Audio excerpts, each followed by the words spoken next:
Okay, this is a good question to follow up on that. Why did God hate Esau?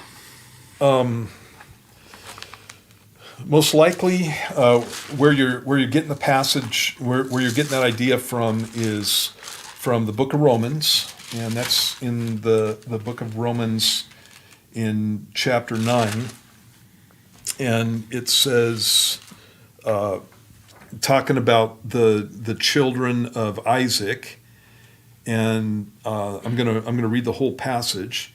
It says, this is starting in verse 8 of chapter 9. Those who are the children of the flesh, these are not the children of God, but the children of the promise are counted as the seed. For this is the word of promise. At this time I will come, and Sarah shall have a son. Sarah being Abraham's wife. The son is Isaac. And not only this, but when Rebekah also conceived by one man, even by our father Isaac, for the children not yet being born, nor having done any good or evil, that the purpose of God according to election might stand, not of works, but of him who calls, it was said to her, the older shall serve the younger. That's what God actually said about Esau, that the older shall serve the younger.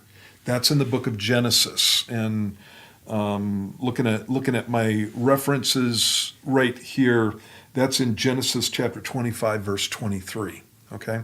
Then you have the next verse. And then what Paul says then, he says, it was said to her, the older shall serve the younger. As it is written, Jacob I have loved, but Esau I have hated. Okay? And so that looks like, if you're not conversant with the Old Testament, that looks like not only did God say in the book of Genesis before the children were born that the older was going to serve the younger, but also God looked at the little baby in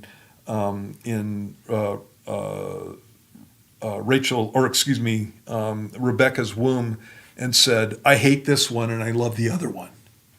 And that's not what's going on there. And Paul expects you to know your Bible. And so the second passage that he's talking about in verse 13 comes from Malachi chapter 1, verses 2 and 3.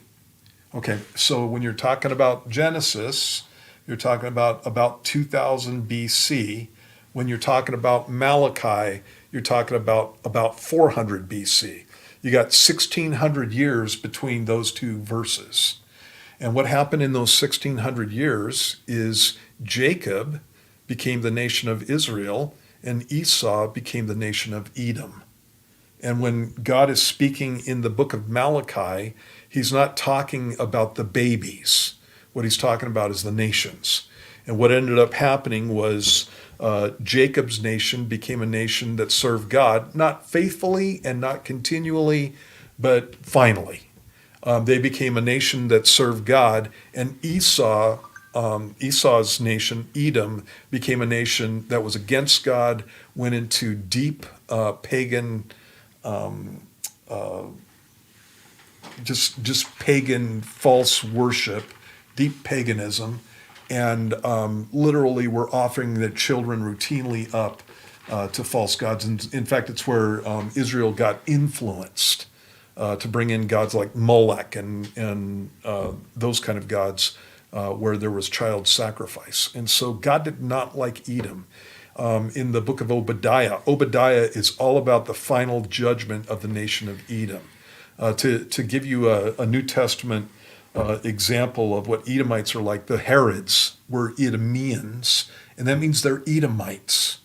And so they were saying that they were following the Lord in the sense that they were keeping Judaism, but they kept to their national heritage in the fact that you have literally Herod the Great trying to kill off the Messiah, and you have one of his sons who cuts off the head of John the Baptist. And these guys continued their awful rebellion against God. And that's what's being spoken about in that passage. That is not talking about babies, that's talking about nations there. So, all right, there you go. By the way, you have the same thing throughout the rest of that passage. When God's talking about Pharaoh, you have to go back and look at what God did with Pharaoh before you judge the situation from Romans chapter 9. Paul expects you to do your homework in the passage.